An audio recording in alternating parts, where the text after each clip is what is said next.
Kybella is an injection that has been FDA approved for the treatment of submental fat, also known as the double chin. Kybella is a series of treatments performed in the office. It takes about 10 to 15 minutes.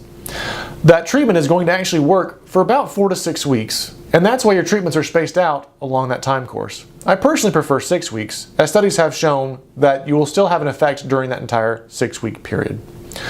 During your treatment, you might notice some swelling that takes place for the first few days after your treatment. That's to be expected. You also might notice a little bit of lumpiness in the area. That lumpiness isn't going to be visible, but sometimes you can feel it as you feel the treatment area. That's just part of the inflammatory response, and it's a good thing because the more inflammation you get, the better your result is going to be from Kybella. Some people will also notice a little bit of numbness in the area.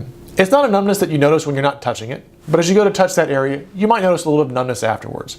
All of those were temporary side effects and are expected to go away with time. Now, who is a good candidate for Kybella? Because not everyone is a good candidate for Kybella. As I mentioned, it is approved for the treatment of submental fat. It's not approved for the treatment of lax or excess skin in the area.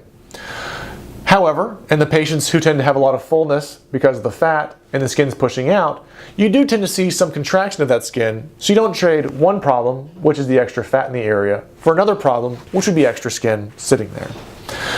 As far as who is a good candidate for it, it really depends on an in-person evaluation. The reason is that there's fat in front of a muscle around the neck called the platysma, and there's fat behind that muscle.